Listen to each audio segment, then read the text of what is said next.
शादी कब हुई? शादी मेरी 2009 में हुई और मुदस्सर से हुई। तो सभी जानते हैं मुदस्सर को। तो आपका और उनका कोई कंपटीशन चलता है मीडिया में? बिल्कुल भी नहीं चलता। मुदस्सर एक तो कभी भी कंपटीशन में नहीं रहा, लेकिन उसके साथ साथ वो बहुत अच्छा भी है। दूसरा, वो हमेशा से ज़्यादा कैमरे के पीछे रहना उसने पसंद किया और मैं कैमरे के सामने रहती थी। तो वो खुद भी कहता है कि घर में एक ही स्टार रह सकता है।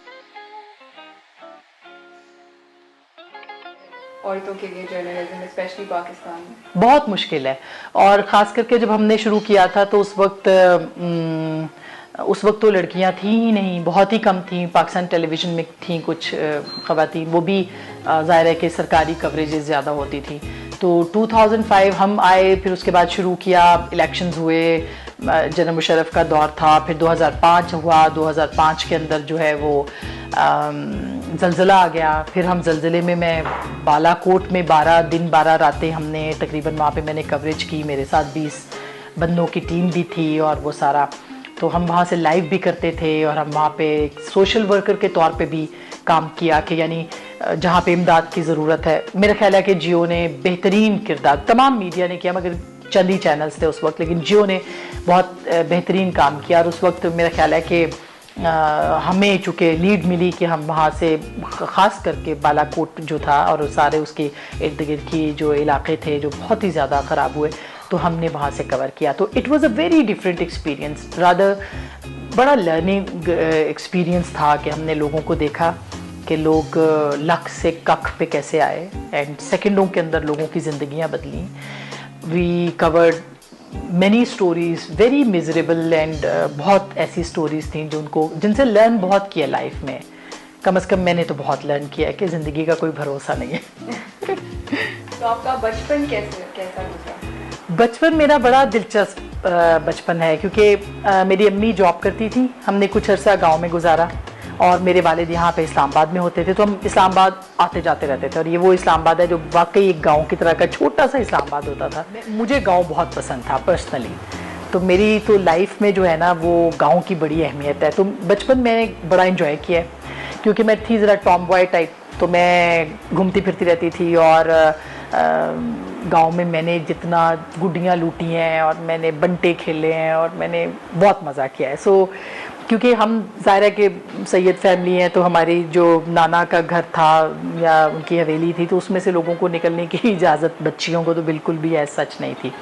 तो मैं ज़रा थी इस तरह की और थोड़ी अब्बा की लाडली भी थी, तो इसलिए मैं निकल जाया करती थी, चोरी भी निकल जाया करती थी दोपहर को। बल्कि गांव में अगर कोई शादी होती थी तो मेरा दिन ही वहाँ गुजरता था उस घर में। So I enjoyed my childhood lot and मेरा ख्याल है कि मुझे ज़िंदगी में जो मुझे रिश्ते नातों की पहचान हुई है, जो मुझे लोगों का अदब एहतराम मिला है, वो मेरा ख्याल है कि अगर मैंने गाँव में टाइम स्पेंड ना किया होता तो मुझे कभी भी पता नहीं चलता। एक तो ज़ाहिर है कि मेरे पेरेंट्स ने बहुत हमें उस तरह से सिखाया है, या उनकी तरबियत बहुत कमाल, मैं उनको बड़ा मानती हूँ। जब से खुद माँ बनी हूँ तो पता लगा है बड़ा मुश्किल काम है बच्चों को संभालना।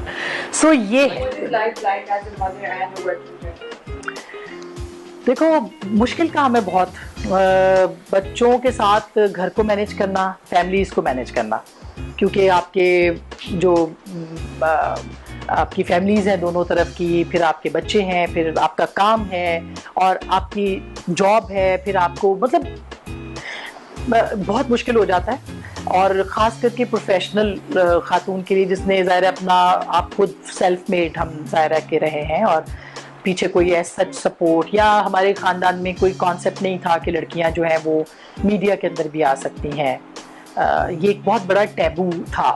इवन जब मैं न्यूज़ में आई थी तो लोग कहते थे जी ये शोबिज़ है, यानी गांव के लोग कहते थे, नॉट माय फैमिली, बिकॉज वो तो माशाल्लाह पढ़े लिखे लोग हैं।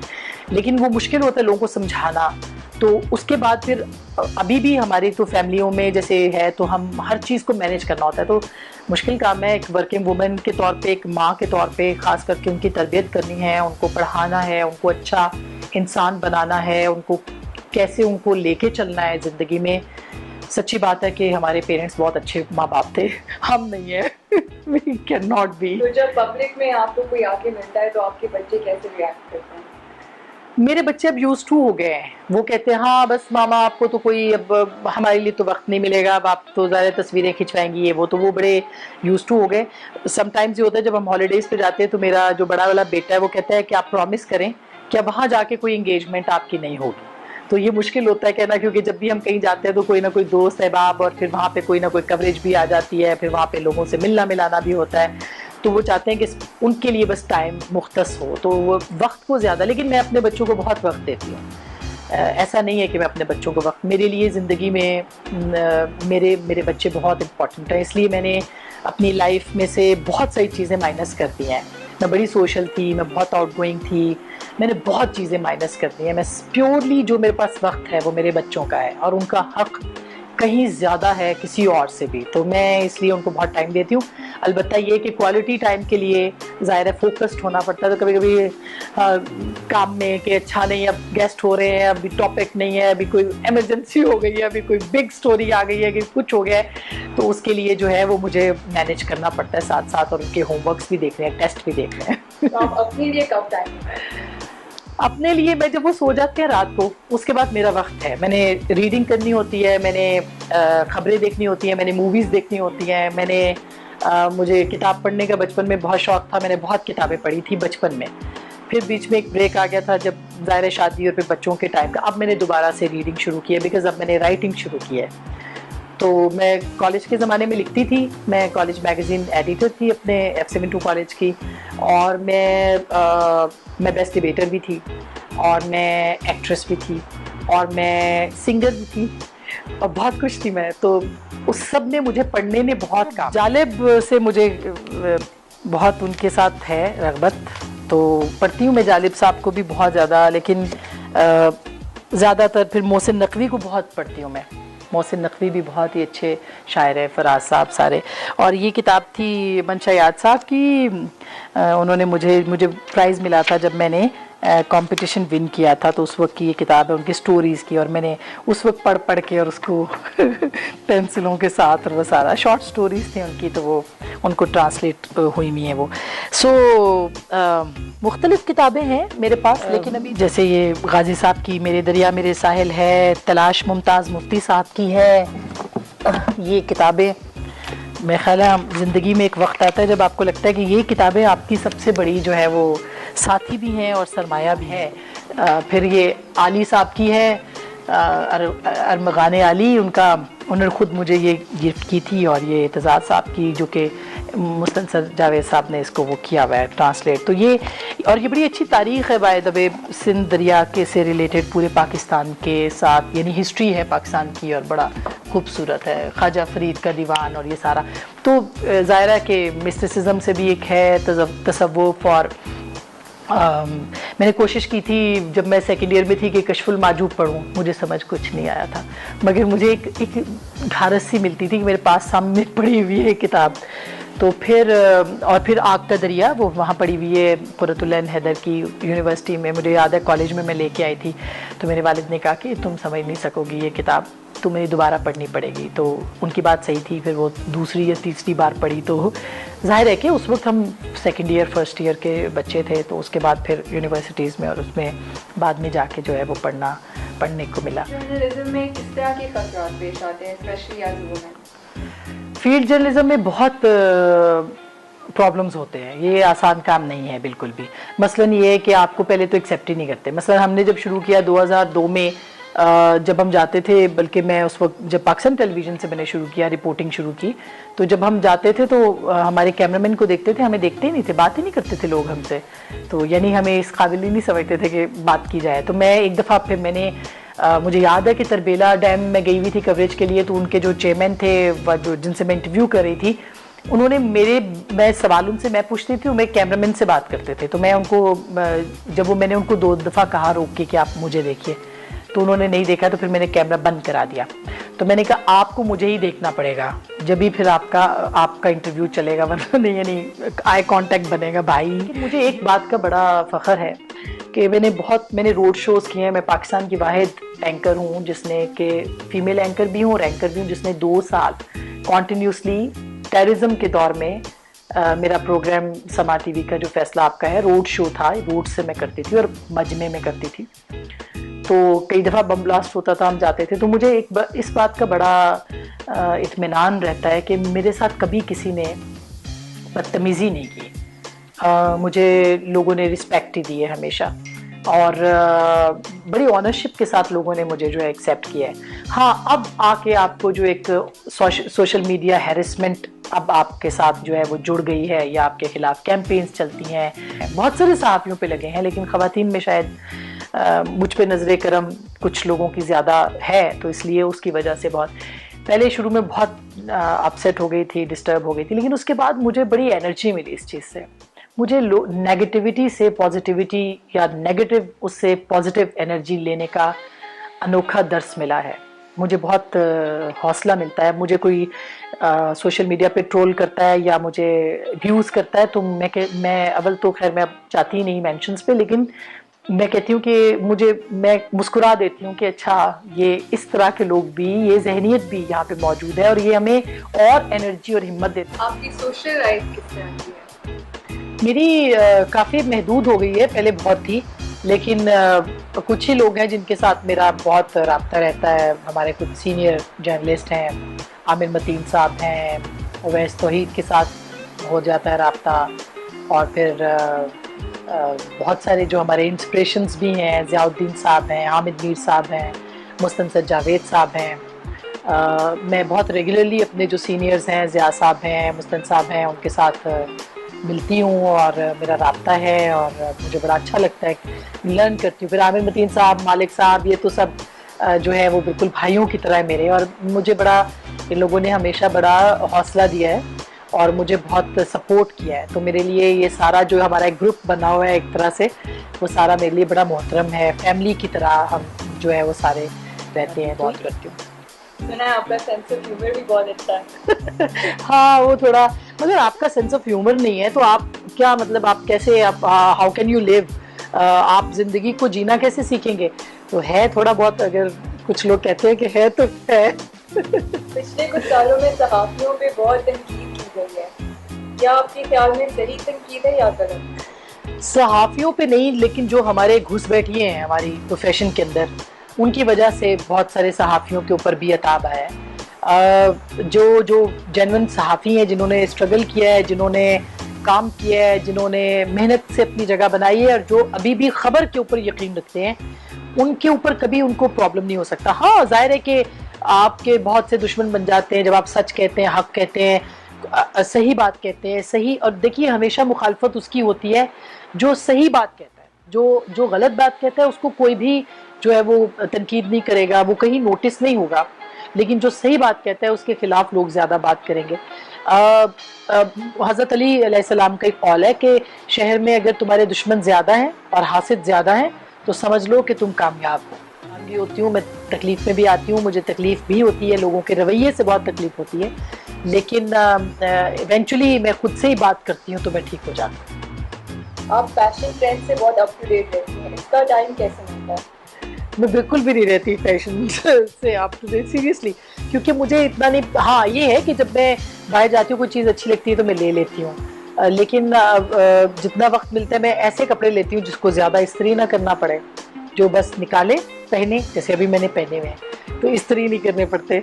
और मैं बहुत सिंपल हूँ अपनी लाइफ में, कम मेकअप करती हूँ, कम मैं बहुत फैशनेबल कपड़े नहीं पहनती, मगर जितने पहनती हूँ उनको अच्छा कैरी कर लेती हूँ। तो मेरा ख्याल है कि उसके लिए मैं वक्त भी कभी कभार निकाल लेती हूँ, ज़्यादा नहीं। मुझे शौक़ है कपड़ों का, जूतों का, हर चीज़ का, लेकिन मेरे पास वक्त कम होता है। आप खाना भी पका लेती हैं? बिल्कुल, मैं खाना पका लेती हूँ। मुझे शादी से पहले बिल्कुल कुकिंग नहीं आती थी, लेकिन फिर मैंने कुकिंग सीखी भी है। मैं जब इंटरनेट नहीं था ज़्यादा तो मैं फिर टेलीफोन पे बनाने की कोशिश करती थी, फिर इंटरनेट हो गया तब तो यूट्यूब पे। लेकिन मुझे जब भी वक्त मिलता है तो मैं कुकिंग करती भी हूँ, और जब मुझे वक्त मिलता है कुकिंग देखती भी हूँ। मैं अगर कोई चीज़ देखती हूँ इंटरनेशनल चैनल्स में तो वो कुकिंग चैनल्स हैं ज़्यादा, और उसकी वजह ये है कि अगर मैं कभी टेंस हूँ या मैं डिप्रेस्ड हूँ तो कुकिंग चैनल्स देखने से मेरी टेंशन, डिप्रेशन बिल्कुल ख़त्म हो जाता है। तो ये मेरी थेरेपी है इनफैक्ट। तो खाना पकाना मुझे हमेशा से अच्छा लगता है, अब पहले नहीं लगता था, लेकिन मैं जो भी बनाती हूँ अच्छा बनाती हूँ। मैं तवा कीमा अच्छा बना लेती हूँ। मैं हमारे घर में जो नज़र न्याज होती है मोस्टली मैं उसमें अब बहुत ज़्यादा खुद कंट्रीब्यूट करती हूँ, तो मुझे अच्छा लगता है। मैं काफ़ी उसकी वजह से, नज़र न्याज की वजह से ज़्यादा मैंने कुकिंग सीख ली है। मसलन हलीम, निहारी, कीमा, ये सब चीज़ें जो हैं वो मैं घर में चूँकि पकानी होती है, बाहर से नहीं आनी होती, तो मुझे काफ़ी बेहतर आ गई हैं। बहुत अच्छी नहीं आई मगर काफ़ी बेहतर आ गई। एज ए जर्नलिस्ट आप पॉलिटिशियंस के साथ कैसा रिलेशन मेंटेन करते हैं? एक ऑनरेबल रिलेशनशिप है जो बहुत पुराने हो गए। मसलन जो 2002 में जब हम आए थे तो उस वक्त से लेके अब तक के जिनके साथ ताल्लुक़ है, जो ख़ानदानी लोग हैं, जो अच्छे लोग हैं, ख़ानदानी कहना ज़रूरी है, उनके साथ मेरा राब्ता जो है वो अब भी है। और लेकिन एक हद से ज़्यादा कभी नहीं हुआ, एक हद तक है सबके साथ। एहतराम का रिश्ता है। बहुत सारे बहुत अच्छे पॉलिटिशियंस हैं।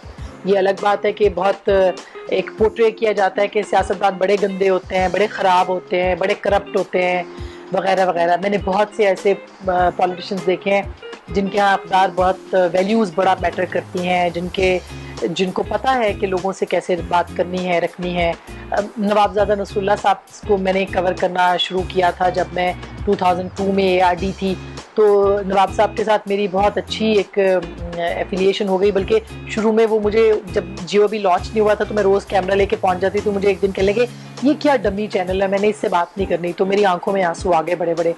तो लेकिन उसके बाद फिर 2002 में जो है फिर उनको एहसास भी हुआ कि मैंने शायद ज़्यादा डांट दिया है। फिर उन्होंने मुझे बड़ी शफ़क़त से कहा कि बेटा आप देखें टाइम नहीं होता, वगैरह वगैरह। लेकिन फिर जब 2002 में पूरा फुल फ्लैज जियो जब लॉन्च हो गया, तो उसके बाद तो फिर जियो ही जियो था हर तरफ। तो फिर नवाबज़ादा साहब बहुत मेरे से शफ़क़त करते थे, बल्कि प्रेस कॉन्फ्रेंस नहीं शुरू करते थे जब तक मैं पहुंचती नहीं थी। तो एक तरह से उनसे मैंने बहुत सीखा। और वो शायरी में उनकी, मैंने चूँकि हम कवर करने जाते थे तो घंटों बैठते थे, तो शायरी में उनका कोई वो खुद शायरी करते थे, वो शायरी पढ़ते थे। वो बहुत ही मतलब अहले इल्म में से वो थे और बहुत ही ऑनेस्ट वो लीडर थे। ख़ास करके अपोजिशन के, उन्होंने हमेशा अपोजिशन की सियासत की, तो मेरा उनसे एक बड़ा एक अच्छा राब्ता था। उसके बाद बहुत से लोग हैं जिनके साथ एक ताल्लुक़ बन गया है बहुत अच्छा, और वो सालों से बना हुआ है। फिर अगर आप तनकीद ज़्यादा कर दें तो आप माइंड तो नहीं करते? देखिए, मेरा ख्याल है वो लोग समझ गए हैं अब कि इनका ये तनकीद किए बगैर सहाफ़ी रह नहीं सकता। और ख़ास करके अगर हमारे साथ ताल्लुक़ है तो उनको ये पता है कि इनके साथ ताल्लुक़ इसलिए है कि ये वो बात करेंगे जो ये मुनासिब समझेंगे, जो सही समझेंगे। लिहाजा एक तरह से एक अंडरस्टैंडिंग है कि सबके बीच में कि हम तनकीद करेंगे और उनको बर्दाश्त करना है, बेशक वो हुकूमत में हों, भले वो अपोजिशन में हों। लेकिन मेरा अपना ये मानना है कि सियासतदान की और सहाफ़ी की दोस्ती कभी नहीं हो सकती। उनका एक ताल्लुक़ ज़रूर हो सकता है, लेकिन दोस्ती जो है वो उसके बड़े मराहिल होते हैं वो, और वो दोस्ती मेरे ख्याल है सहाफ़ी को रखनी भी नहीं चाहिए। तो दोस्ती का वो नहीं है, मगर ये कि एक ताल्लुक़ ज़रूर इम्पॉर्टेंट है और वो रहता है, और ताल्लुक़ भी बहुत अहम होता है। आपके ख्याल में नवाज शरीफ, जरदारी, मरियम, इन सब का क्या मुस्तक़बिल है? देखिए, पाकिस्तान में सियासत का और सहाफ़त का मुस्तक़बिल जो है वो कभी ख़राब नहीं होगा और ना हुआ है। 2002 में जब हमने बाकायदा सहाफ़त का आगाज़ किया तो जनरल मुशर्रफ का दौर था, और हर इंटरव्यू में हर जगह एक बयान सुनने को मिलता था कि नवाज शरीफ का सियासी करियर ख़त्म, जरदारी का, बेनज़ीर भुट्टो का सियासी करियर ख़त्म, इनका पाकिस्तान में कोई मुस्तक़बिल नहीं। और फिर आपने देखा सिर्फ 6 साल के बाद मोहतरमा वापस आई, मोहतरमा की पार्टी जीती, उनकी उनका एक पॉलिटिकल करियर वहीं से जुड़ा जहां से तोड़ा गया था। और फिर इसी तरह से नवाज शरीफ साहब भी प्राइम मिनिस्टर बने, तीसरी बार प्राइम मिनिस्टर बने, जरदारी साहब सदर बन गए। तो सियासतदान जो है उसका मुस्तक़बिल कभी ख़त्म नहीं होता, इसलिए मैं ये नहीं कह सकती कि उनका मुस्तक़बिल ख़त्म हो गया, और ना ही कोई प्रेडिक्शन किसी बारे में की जा सकती है। मगर ये है कि जो जमहूरी क़ुव्वतें हैं उनको जमहूरियत को साथ लेके चलना बहुत ज़रूरी होगा। अगर वो नहीं करेंगे तो उनको खुद, उनके अपने अंदर से लोग ख़त्म करेंगे, क्योंकि जमहूरियत पसंदी जो है वो सिर्फ आपकी नारा नहीं होना चाहिए, उसके ऊपर मिनो अन जो है वो आपको अमल दरामद भी करना पड़ेगा। तो जरदारी साहब और नवाज शरीफ साहब का मुस्तक़बिल तो मेरा ख्याल अब ज़ाहिर है कि उनकी अपनी अब जनरेशन्स, नेक्स्ट जनरेशन्स पे आ गए हैं। मरियम बीबी आ गई हैं, बिलावल साहब आ गए हैं, तो मैं पुरुमीद होती हूँ, हमेशा मैं पॉजिटिव हूँ, मैं उनसे भी बहुत पॉजिटिव हूँ, मैं नेगेटिव नहीं हूँ, इसलिए कि हमारी जो यंग जनरेशन है वो बहुत ज़्यादा एनर्जेटिक है। उनका एक अपना, वो पाकिस्तान को बहुत 70 साल में जो कुछ हुआ है वो उस पर्सपेक्टिव में देखते हैं। और इवन यहाँ तक कि मैं खान साहब को भी बहुत आइडलाइज करती हूँ, उनको भी इस उसमें, क्योंकि अपनी एक स्ट्रगल ज़रूर रही है और उन्होंने एक नया पॉलिटिक्स जो है वो ज़रूर इंट्रोड्यूस कराया है। और वो लोग जो कि मिडिल क्लास थे, जो कि भुट्टो साहब के बाद पॉलिटिक्स से बिल्कुल नाबल्द होते जा रहे थे, बल्कि उनसे उकताते जा रहे थे, तो खान साहब ने उन लोगों की पॉलिटिक्स में वापसी जो है वो की है। तो मैं खान साहब को भी बहुत इस तनाजुर में जो है उनको भी पसंद करती हूँ कि उन्होंने कम से कम पॉलिटिकल प्रोसेस में पॉलिटिशियन होते हुए पॉलिटिकल लोगों का एटीट्यूड जो है वो बनाया पाकिस्तान के अंदर। वो गलत है या सही है मगर वो बनाया। हाँ। एक एंकर और सहाफी में आपको क्या फर्क लगता है?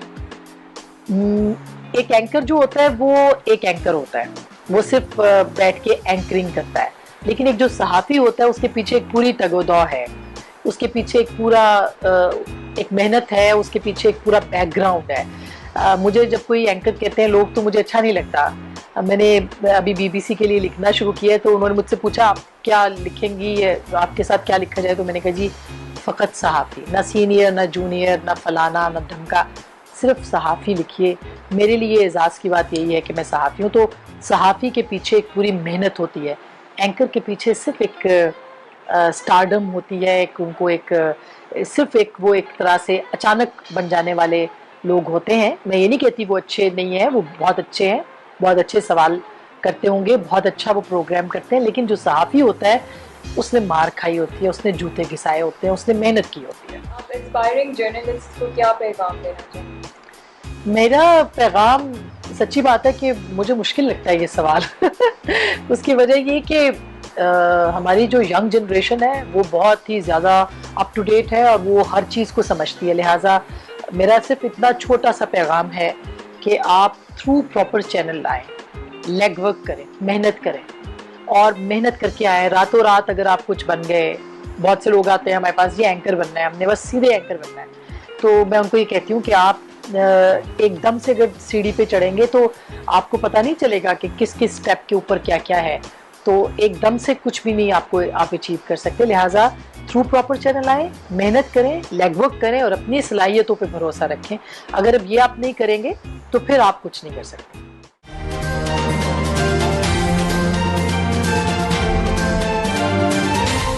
YouTube पर गूगली न्यूज देखने के लिए youtube.com की सर्च बार में गूगली न्यूज टीवी टाइप करें। गूगली न्यूज के पेज पर सुर्ख रंग के सब्सक्रिप्शन वाले बटन पर क्लिक करना ना भूलिए। YouTube पेज पर अपलोड होने वाली वीडियो से बाखबर रहने के लिए बेल आइकन पर क्लिक कीजिए। आपको हर नई वीडियो के बारे में नोटिफिकेशन मौसूल हो जाएगा।